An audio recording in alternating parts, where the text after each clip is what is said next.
lot of times our kids are just ready to ask those hard questions. We're distracted. And so then our answers are, because that's crazy. And then you just want to move on, right. but they're like, but why? And so the why actually requires the kind of margin, the intentionality that maybe we didn't factor in.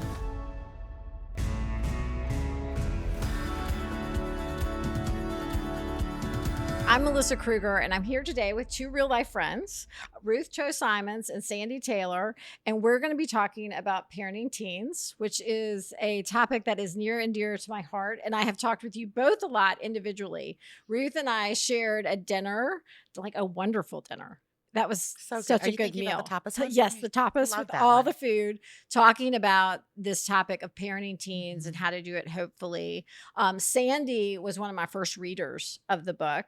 Sandi is a trained counselor, works with teens specifically, and I wanted her to read it through to make sure I didn't say anything really off. And I had very few edits. It was excellent. It's so helpful to have people, but you are also both people that when I look at what's going on with your families, I just love what I see in your relationship with your kids. Like what we all know about parenting teens, we cannot control so much. We cannot control how they turn out. We cannot control if they love Jesus. There's a lot we can't control. But what I see with both of you that I just respect is how you're entering into these years. So to start, can y'all tell us a little bit about where you are location-wise, what your family looks like right now? So Sandi, we'll start with you. Sure. So I live in New York City, as you know, and I have 3 teenage daughters. One is 19, Abby's 19, Hannah is 17, and Margaret is 15. And like you said, I work as a counselor and I see teens and their parents. I see women as well, but my specialty is with teenagers. So I just love teens. I think we need to do better by our teens And to we need understand them better. We need to say that teen years are wonderful, right? We need to I love do a them. better job We of do. advocating for how good it can be so that it's not coming into like, what do I need to do to prepare? No, Ruth, when for the teen when years, people you know? would find out that I had 3 daughters in the early years, they would go, "Oh boy, you Right? just wait till the teen years." I And I'm get it like, for well, boys, too. Well, what's so bad? You Yes. know. So yeah, we need to reframe that for sure. Yeah, I love it. What Well, about you? we live in Western Colorado, like in the mountains, and but it makes sense because I have 6 boys. My oldest is 22, getting his master's in some kind of fancy engineering thing over in University of Wisconsin-Madison. So he's not home right now, and that's actually, well, he's not going to be home anymore. Like that's a weird stage. That has So been a hard thing for me. that could be another conversation Yes. too, Yeah. because like Yeah, that's for a changing sure. season thing. Yes. So he moved out. He's 22. Then we have an almost 20-year-old, almost 18-year-old, almost 16-year-old, 13 and 11.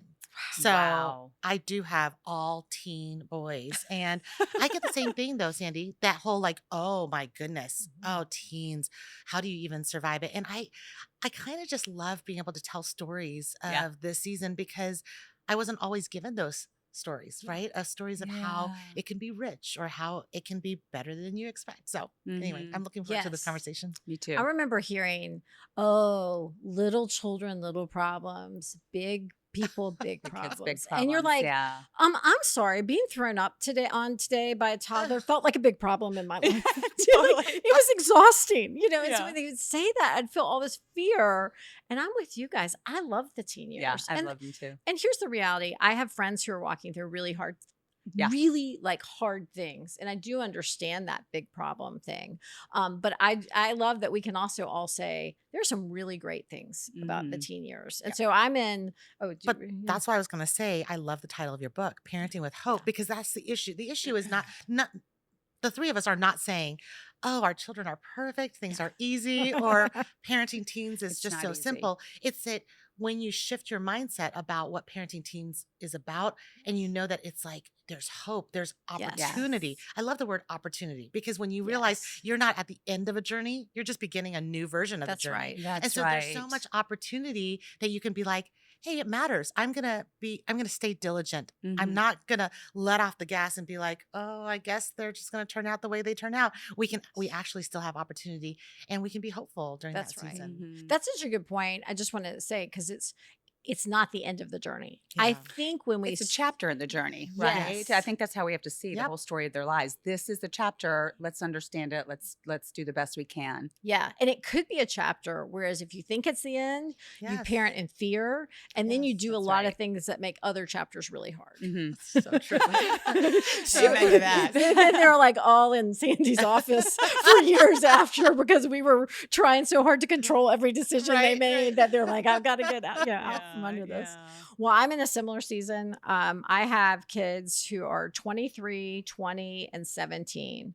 And I'm getting ready to enter a new season because this summer I get another kid in my family who I love that I So didn't have to give exciting. birth. Taking notes. He's coming through marriage, and I'm so You're excited. just adding to your quiver. Yeah, it's pretty great. Like when he's with us, it feels like it's so fun. And I'm like, Oh, it's amazing. how to get extra kids in your family without having to raise them. This is great. I So love it. anyway, so that's where we are. One thing I love about this discussion, we've got you in New York, Mhm. which somebody might say you raised teens in New York. So that's I a get it. whole I get it. nother How in the world do you do conversation. that? I'm like, well, it's all I ever knew. Yeah. I grew up in the suburbs in the South, but I've never parented anywhere. That's right. And Yeah. I'm parenting kind of in this Christianese South Yeah. that sometimes is muddy, and you're out west. Like we're all in these different Yeah. locations. So I'm really excited about this Mhm. conversation. Same God, though, right? Yes. No matter where we are. Yes. And same truth. Same truth. That's A- right. And so, but I do think it's nice for even our listeners to know, like we're all coming from different places. right. You're all boys. You're all girls. Mhm. I've got a little bit of both. So it's just kind of fun. I'm excited about this. So my first question for you both is when we enter this parenting journey, we all know that there are certain principles that have guided us along the way. So even when you go back to the little years, we have principles that kind of remain fixed. We have practices that change. We'll talk about that in a minute. So what principles, if you were talking to a younger mom, would you look and say, hey, these are really important principles that I would want to pass on to you? Why don't we start with you, Ruth? I don't know if you. I think I understand the question correctly. Because I'm like, I don't want to get it wrong. But an overarching principle for us has always been that we have to go first as parents. So if we want our children to understand the gospel, that we have to confess first. We have to model that first. If we want to tell them about how the Bible's worth reading, well, then they need to witness that. And so along with that, the principle has really been that we're the primary influence in their lives.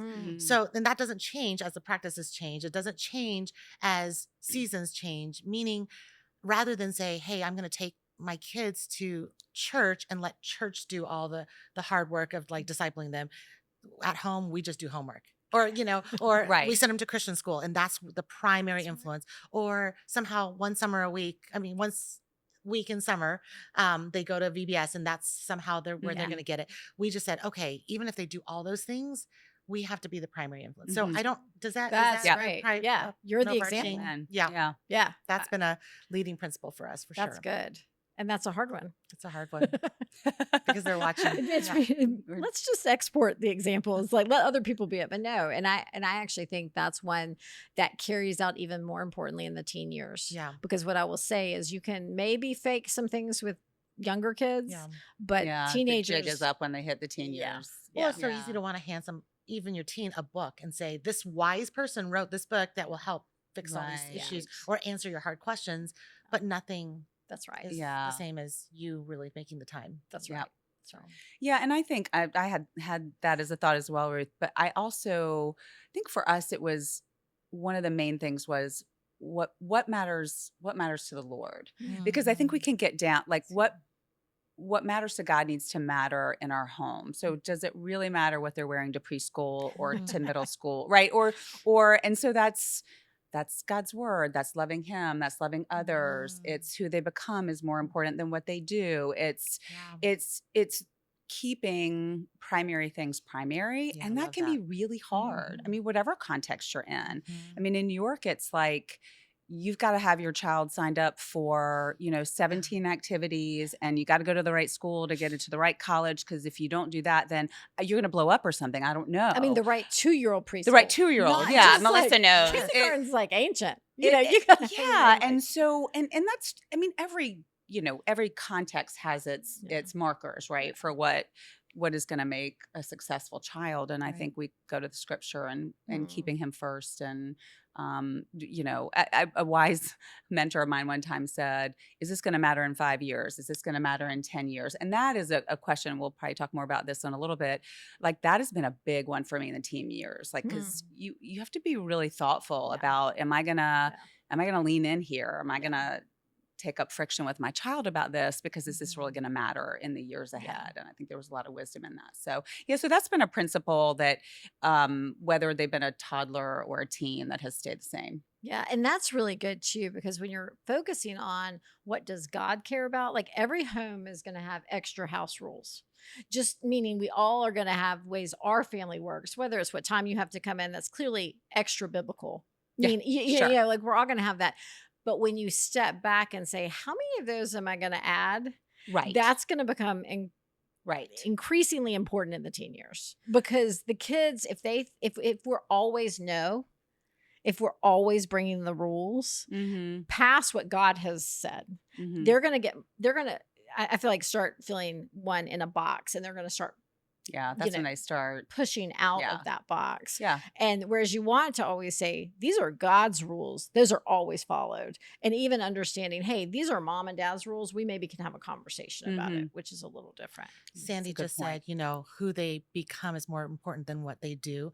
I just love that. And I feel Yeah. like we should really put a pin on that, because I think when we have that as a foundational principle, then we're really modeling what is important to God, Yes. right? Like our Yes. sanctification, Back to your our original growth. point, Ruth. So you go Sure. back to the whole, I'm modeling for you that it's not just whether or not you made the right sacrifices, you did the right things, that I'm modeling for you that, you know, in the same way that God's after your heart. Yeah. Like in our home, we're going to come all the way back to, even if in our sinfulness, sometimes we get off track or whatever, we always come back to, okay, the focus here is, who are you becoming in this journey? Not just whether or not your grades show that you did great, or that you got these awards or accolades, or if you got into the right school.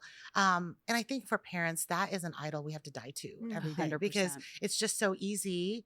And this is, I think, what you were alluding to too, where in parenting, especially with teens, when you're controlling things, a lot of times it's because you're like vicariously hoping to like live through your child's successes, and that they'll reflect right on your parenting, and you start like tallying up all the ways in which you need to feel good about yourself.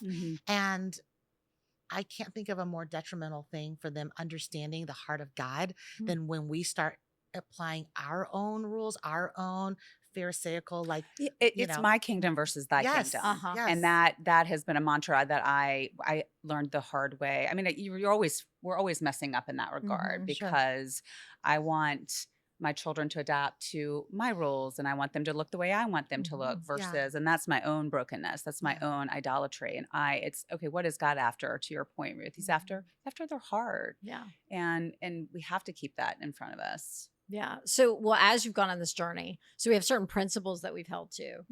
Like one of my principles was, in general, we want our kids to obey us, meaning like we're going to give rules in our family and we need you to obey. Well, now when they were 2, that might look like, hey, you're not allowed to run into the street. So that the principle was obey mommy's voice, or whatever. And we didn't have a lot of discussion about that. It was the practice of that was don't run in the street. And it wasn't like a conversation. As we've moved into the teen years, my practice has had to change. I don't in the same way give certain rules. I mean, some things are more discussion oriented. Like for instance, what time curfew is going to be. Sure. That, that's clearly a Melissa rule. That's not a God rule. About things. But if I give a curfew, I still expect them to obey it. That's right for them to still obey me. The principle of obeying your parents is still happening. But now the practice of that changes where we have a conversation. So one of the big things with my teens, I would be like, well, we'd have a conversation. I might say, hey, 11 p.m. seems reasonable. And if they push back, I'm going to listen. Whereas like running into the street, there was no pushback. There was no, can I please play in the street for 30 minutes? Nope. It was just a no, or whatever.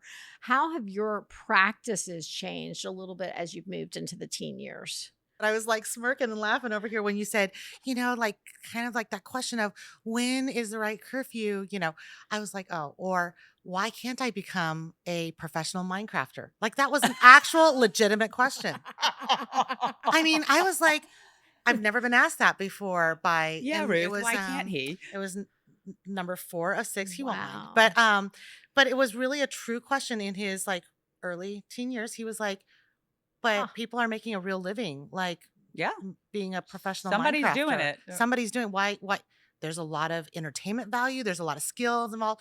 And so whereas in the little years you might just say screen time is this much. Yes. You have But then 30 when minutes. you're older, Mhm. even if that screen time has been somewhat there's boundaries, he might be working some stuff in his head that going in a direction that you need to have a discussion about. Yes. So it's not just that, hey, these rules apply. It's more like, oh, now you're becoming you're it's formational. Like everything is always formational, but in the teen Yeah. years, it's starting to work itself out in big questions like, do I have to go to college? Can't I make Yes. videos about people playing Minecraft? That's a real job too, apparently, Yes. Melissa. And Yes. so, I was laughing, thinking, okay, so that really required me not saying no, because Mhm. no, like, I mean, I wanted to be Yes. like, in this house, we do not sign up to be professional Minecrafters. Like, it was more like, Yes. okay, so let's talk about what you love about Minecraft.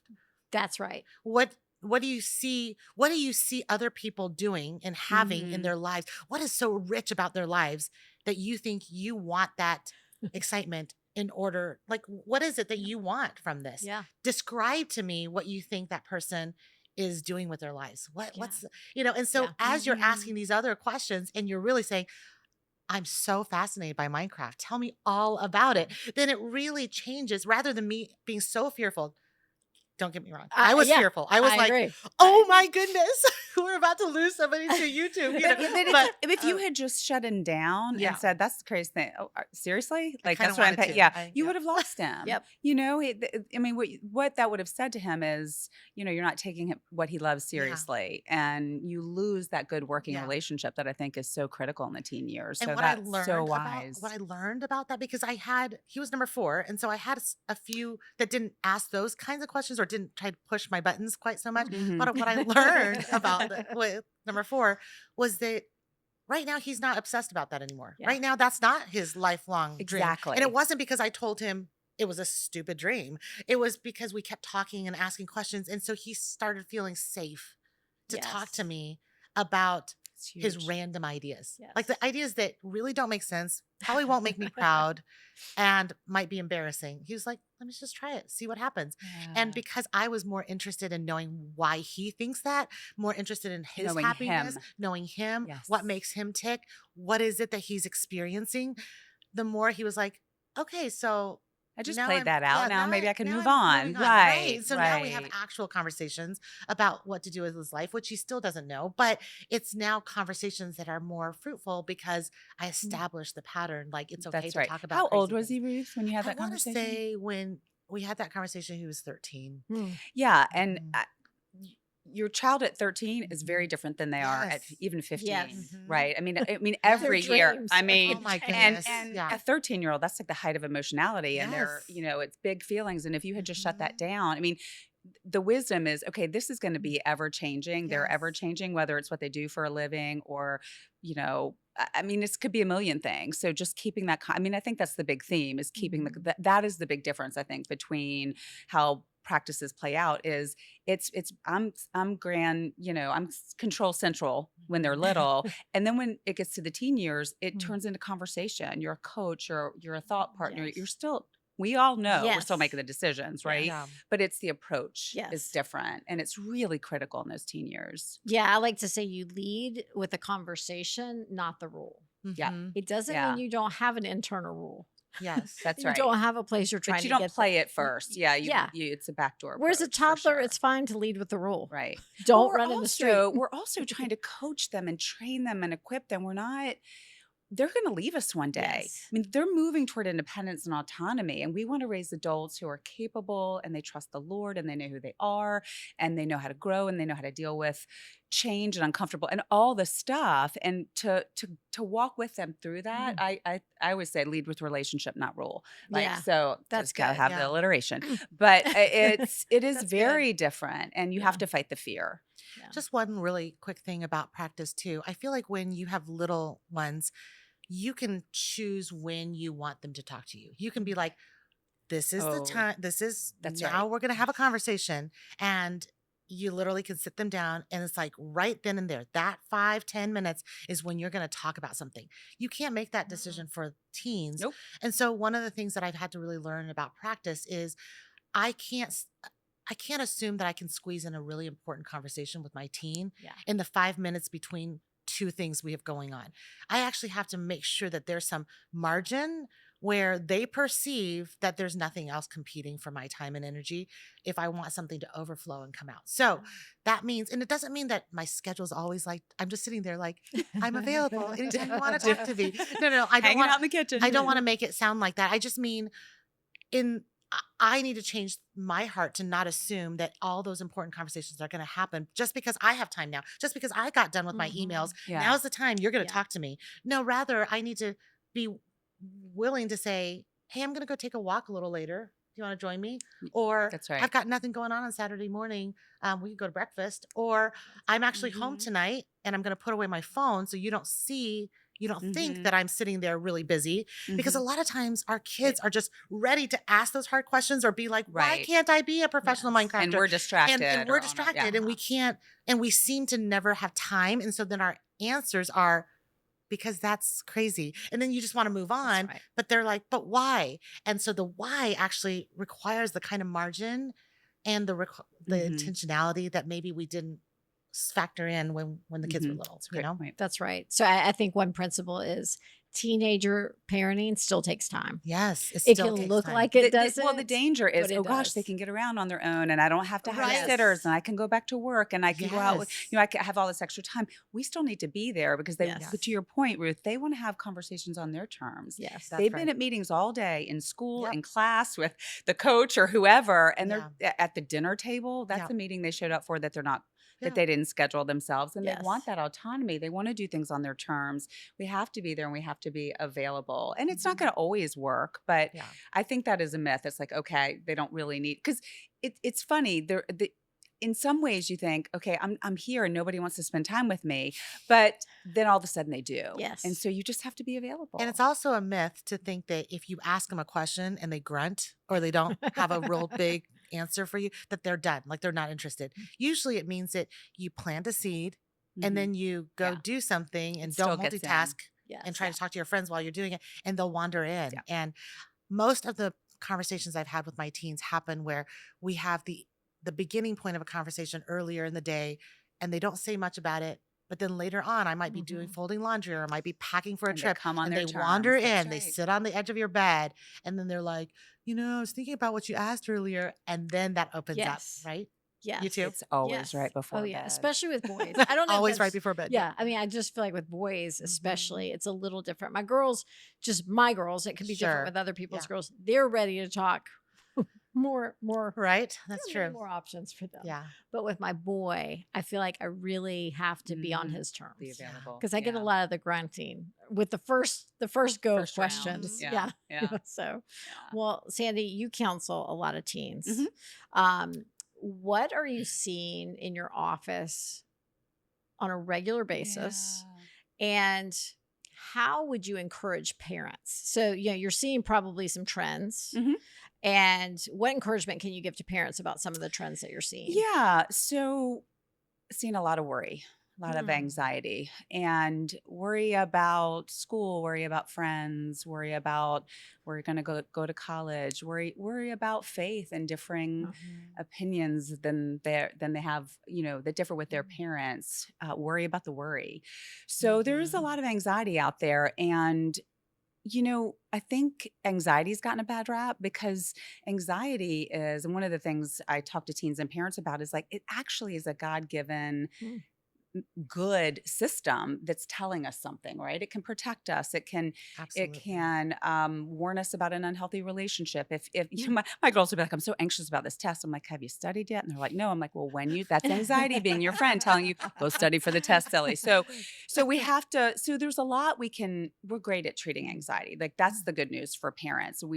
Now there is unhealthy anxiety when you've got the bells going off and the heart rate up and there's no threat or it's really out of proportion, but we're really, really good at helping teens with that. And the thing I would say, just encouragement for parents, the two things. One is don't be afraid of uncomfortable emotions. I think that we're afraid of feeling sad or uncomfortable. We're afraid of So being true. unhappy. Yeah. And we know God has never said the goal is happiness, right? And that's going to be part of the landscape of life, of adolescence, of adult. I mean, life is hard, God is good. And so I think not being afraid of uncomfortable emotions, but, you know, are teens handling them well? Are they coping with them effectively? Because that's just going to be part of the teen years. And they have Yeah.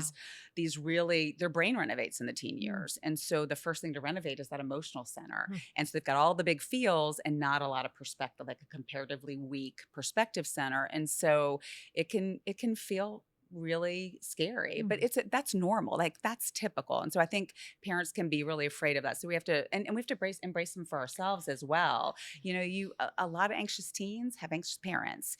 You know, to your original point in the conversation, Ruth, we model. Like how do we manage our own distressing emotions that come and go? So that I think is a really hopeful encouragement. And the other thing I would say is, and this has been the theme of the conversation so far, is all of the research, like all the psychological research shows that the single most important force for good, obviously aside from the Holy Spirit, we know that it's God that is ultimate, but is one really good working relationship with a loving or caring adult. And it makes all the sense in the world. How do we grow in our faith? We grow in the context of a safe, loving, grace-based relationship with Christ, right? That's the context where we can fumble and make mistakes and ask for forgiveness and take risks and all the like. And so, but the key is a working relationship. So if we shut our teens down, if we are not there to listen, if they feel like we're not safe or they can't trust us, that's when we worry. So protect the relationship. And it doesn't mean you give them everything you want, but you have conversations. You treat them like they're the neighbor that they are.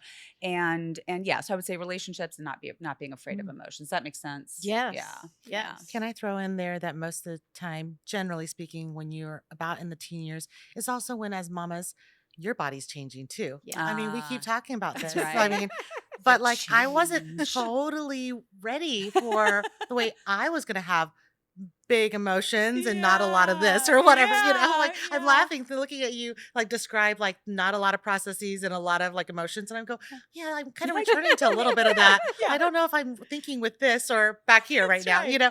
So there's some big feelings. There's a lot of changing seasons. My kids are 11 years apart. So I'm like watching the little people still grow up while trying to parent an adult, you know, and all that. So I think there's room to give a little grace for yourself, even recognizing like you're going through a lot of changes too. Right. But also to your point, being diligent to like preach to your own heart in anxious times, right? Because we don't want to inadvertently be passing on all this anxiety that really just needs to be processed through meeting with a good counselor or sharing with our spouse or really spending time with the Lord and really going, okay, Lord, I have anxious thoughts and I'm not going to just put it all on my teen child while they're going through stuff too. You know, so That's I right. need to spend some time on And that. I think you wrote about this in the book, but there's, you know, when our children were little and I don't know, they fell and scraped their knee and they look at you because they're not, I mean, they're probably upset or crying, but they're looking at you for how big of a deal is this? It's the same thing in the teen years. And I talk to parents about having a not shocked face. I'm like, it doesn't matter what comes out of their mouth. You just go, okay. I love it. Okay. Okay. And you know what we're doing is we're saying, I can handle that. It doesn't matter how bad whatever you tell me, I've got you. And you may get grounded. You might, I mean, who knows what's going to happen, or we might need to get extra support, but I can handle it, which means I'm going to help you figure out how to handle it. It's so important. Yeah, but if they see us, like if Have we the hear freak of a out. friendship problem Right. and we're now trying to solve it behind the scenes, like Yeah. you didn't get invited to the Yeah. party. I mean, they're going to shut down and never tell you again. Right. Yeah, because That's losing the good working relationship. Yes. And that's why I mean, we have to fight to keep yes, that. because we can't solve their issues. No. We walk through their issues with them. That's right. Like That's my right. goal is not to kind of clear the way so you never have hardship, but to Mhm. say I'm going to be with you because what we're Yeah. doing is modeling what God What promises says, us. yeah, James 1, it's the Mhm. testing of our faith that develops perseverance. Yes. And perseverance, like to maturity and completion. And so we don't want to subvert that. We Yes. want to foster that. We want to allow our teens to have opportunities to have to turn to the Lord, Yes. right? To grow in their own, which is what ultimately we all want. We want them to know and Yes. love Jesus and walk with Jesus. And so it's not easy. It's not but easy. it's, that's why we need each other. Yes, and that's why we're still walking with the Lord in the midst of all this. That's right. Yeah, I mean, we don't graduate from our need of God in the parenting years. You know how we role play when the kids are really little? We role play like how to reconcile. Yeah. I wonder if the three of us need to role play and like practice the no emotion face. Yeah. Say this craziest thing to me. I'm going to work on it. You know? that Yeah. kind of thing. Yeah. It's Oh, you- actually not it a needs some bad thing. practice, right? I feel like women's ministry helped me do Yes. that. You know, when you're sitting across from Yeah. people and you're like, I'm just going to act like what she told me was the most normal thing ever because I don't want to Yeah. make her feel Mhm. unsafe telling me this. Oh, I had That might be- in my clinical training, I had one of my professors say, you need to be able to say the word suicide the same way you say hamburger. Mhm. Like we need not to make suicide or, Interesting. and just the way that and again, it's because whoever the person is before you that's suffering, and we're talking about our teens, it's just really utterly Yeah. critical Yeah, that we that's say, so all right, good. I've got you. Yeah. So we good. can handle Yeah. this. Yeah. That's right. That's right. Well, we don't have a lot of time left, but I do want to. I have two more questions Okay. for you. The first is technology. Mm. So this is something in our generation that's really different of Yeah. parenting. That we don't have 20 years of research on social media and its impact on kids, and so smartphones and their impacts on kids. It really is a very different world our kids are growing up. I mean, like It if is. we wanted to find out information, we had to go to encyclopedias. Yeah. Like those are gone, right? Yeah. Because now there's Google. Yeah, I mean, Alexa, you're just finding out your Mhm. information at the drop of a hat. You get it so Mhm. quickly. So our kids have access to tons of information. They have access to tons of other people like never Mhm. before. Yeah. What wisdom do you have, in a Wow. Yeah. soundbite that we can give on how do we deal with technology with what we know today? What are some guiding principles you would offer about technology? Their desire for it will not decrease with more usage. So like giving them access to Huh. something, it's not like you can put it back in the box. And so Yeah. it's Go always slow. served, it's go slow. I think one of the things that we've always just done as a family is, they start with an iPad that they can use at the kitchen table. They're not up in their bedrooms. They're not by themselves. They're not carrying it in their pockets because it's an iPad and it's not social media. And and hey, mama, can I search on how to build forts? Well, one time I helped them search on it and it did click over to something really inappropriate. So like they are targeting our kids, but then he's right there with us. It's like using a Right. laptop. Right. And so Public spaces. and then when they get old enough to, and for us, it's usually when they're starting to sleep over at somebody's house or start driving, or that's when they start having a personal mobile device. And none of our kids, and I'm not saying this as rules, I'm saying this as testimony. None of our kids are on social media except when they are an adult. And Yes. and even the adult doesn't really want to be on it anymore because I think they're starting to see that it's not bringing them Yep. any good. And so, That's right. so I think just go slow as a principal, go slow and maybe be okay with not going with the flow.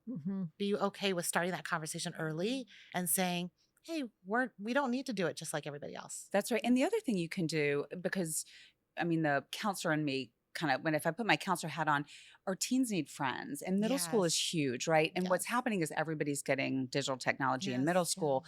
You can give your child a phone that has no browser, it has no app, it literally only texts and calls. Text and talk. So like our children are Yeah. taking mass transit in New York in middle school. So I need to be able to get a hold of It's my a little child, different, right? yeah. Yes. And they also, I'm not making plans for my 7th grader. they're making it on a Mhm. text chat. So it's kind of like only as much as they need to stay in touch with their Yes. real life friends, because that's Agree. we want the real life friends. That's been something that yeah, wait as long as possible, if not forever. But then also they just need to be able to connect with their real life friends. That's right. So that's worked for us. Yeah, I think society will move along on this. I have a big belief. The high school I went to had inner courtyards where people used to be allowed in high school to smoke.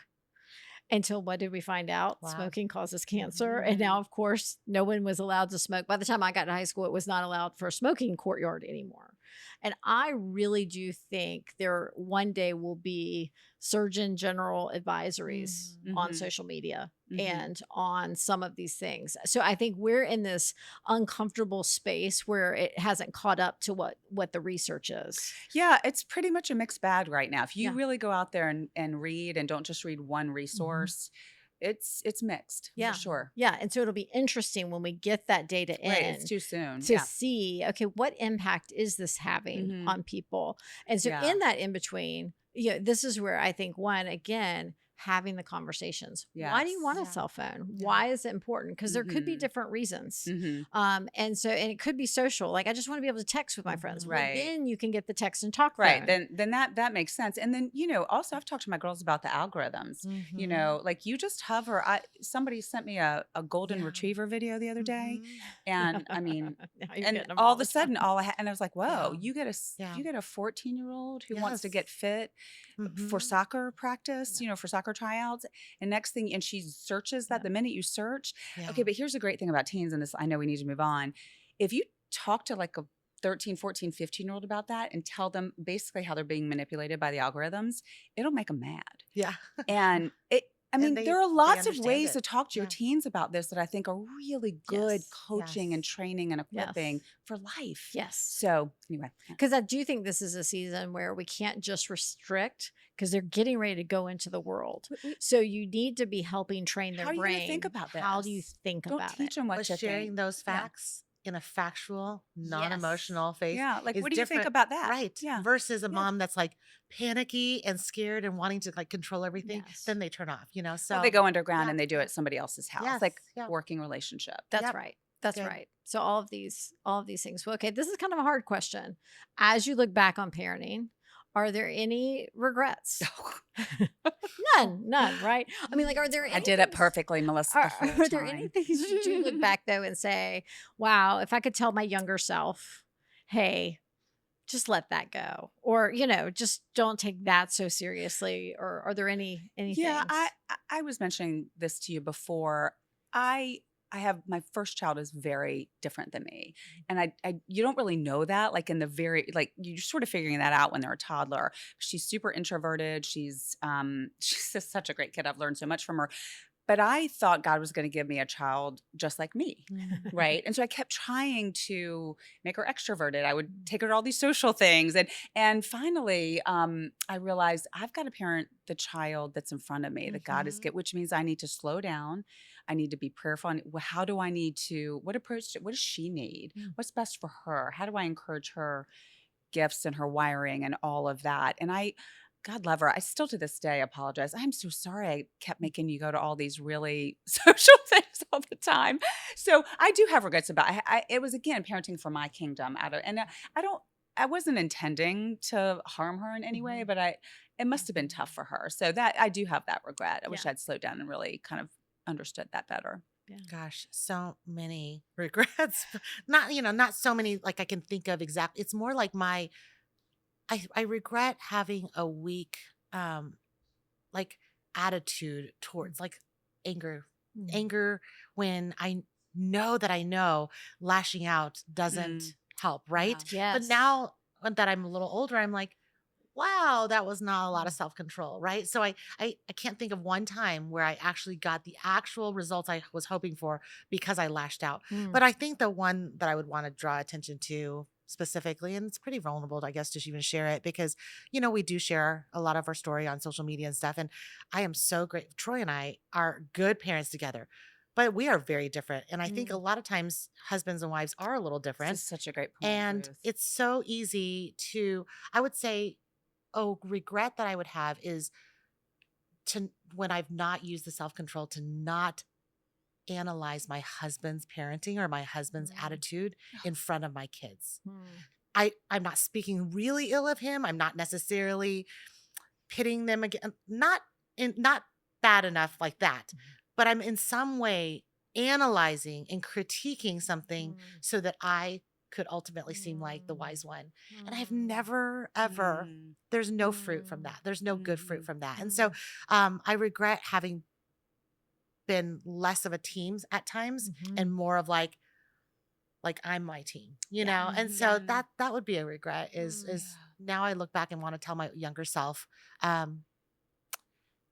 you don't parent alone, you know? And if you're a single parent and you're not, you know, you're not married, then there is somebody in your life that you need to lean on. And so you don't need to carry everything by yourself and make yourself to be the strongest and the best, that you can welcome somebody else and somebody else's like healthy contribution in your life and not put them down or not criticize or critique them just because you're struggling, you know? And so, that's a great something point. you said at the beginning of that about anger.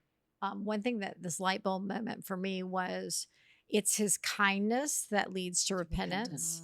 But I think sometimes I parented as though my harshness would lead to repentance. Exactly. So if I was, hey, why are these on the floor? Whereas I can actually use a mature tone and say, hey, I have asked you to pick up your things. I need you to do it. And if it doesn't happen again, there's going to be a consequence. Like I can say that in a nice way and still mean what I say.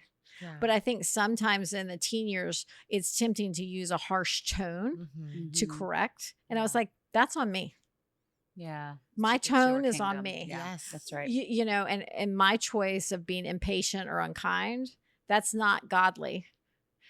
That's not a godly way to discipline. You know, I need to find right ways to kind of help them see the right path versus thinking, oh, if I'm just short tempered with them, then they'll figure out what they're supposed to do. Right. That's not how God parents us. That's right. You know, he's kind to us to draw us in. And that was one of those moments was, I can actually really just be kind and still have expectations of my teen. Right. Well, you talk about that in your book, and all the research shows that it's firmness and warmth, right? It's having high expectations, expecting our children to be the best version of themselves, who God's calling them to be, while being warm in relationship. And that's the secret sauce, I think. Yes.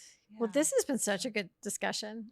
We would all say we are not perfect parents. Oh, my word. I would say one of the biggest ways to lead is in repentance with our kids. As you mentioned earlier, Ruth, like being good apologizers is a really good example. And maybe in the teen years, even more so. Absolutely. And that's a wonderful thing, because we are sinners parenting sinners. And so one of our jobs is to teach them what do we do with the sin problem? And we're all managing that as well. And thankfully we have a God who gives us so much grace. So I think we would want to say to everyone listening, God is with you in this parenting journey, and you're not alone. You may feel alone. You may feel like your kid is dealing with things that no one else is dealing with. And I think that's really true of the parenting in the teen years, but God is with you and he can give you what you need. Well, one thing, this is the deep dish because of Courtney and I's love of deep dish pizza. So I do want to ask one fun question before we leave. What's something that you're loving right now? Because I am very excited because tonight we are going to share some deep dish pizza. What's something in your life, just a fun thing that you're loving? Okay, this is really shallow. I have gotten into like the Wordle and the New York Times connections. Yes. Okay, I've never done games on my phone ever, but I have a client who's like, you need to do that, because we talk about brain breaks and restoration, and there's a place for that. Just short kind of, and now I'm like, but now I need like self-control, because I'm like, you've done your 2, no more Sandi. Have you done strands yet? That's the new one. I know. Okay. Kids are all I doing strands. know. Okay. I have to add that to what I you. love. It's so good. I'm really into like mushroom coffee right now. I know it's. What? I don't even Tell us understand. about this. Well, Ruth. I I It have sounds never a heard little- of that. What is know. mushroom coffee? Like literally where mushroom? They have like powdered mushroom. Like you could have like mushroom. It's like supposed to be good for you. Does it and taste good? I kind of like it. I mean, it's got like a dirt, earthy flavor to it, Yeah. and I like stuff like that. So I'm kind of into it right now. So Where do you get it? It's like matcha powder almost. Okay, So you're okay, got making it, got it. it's So a you like put powder. some in it. Okay, Mhm. okay, I'm gonna have to try Because this. there's like all sorts of like mushroom, all sorts of Yeah, it's kind supposed to of be good for you. tinctures and Yeah. stuff. So yeah. Oh, that's fun. That's really fun. We'll see Well, if it makes a difference with anything. I don't Keep know. us posted. well, thanks for joining us for this episode of the Deep Dish. I've loved been talking fun. with you both. And what we always want to encourage is to have deep conversations in your real life. So Yeah, we're glad that's you right. joined us for this one. But I know there are real women out there who would love to sit around a table with you who are listening and join in to have a deep conversation with real friends in real life. But thanks for joining us.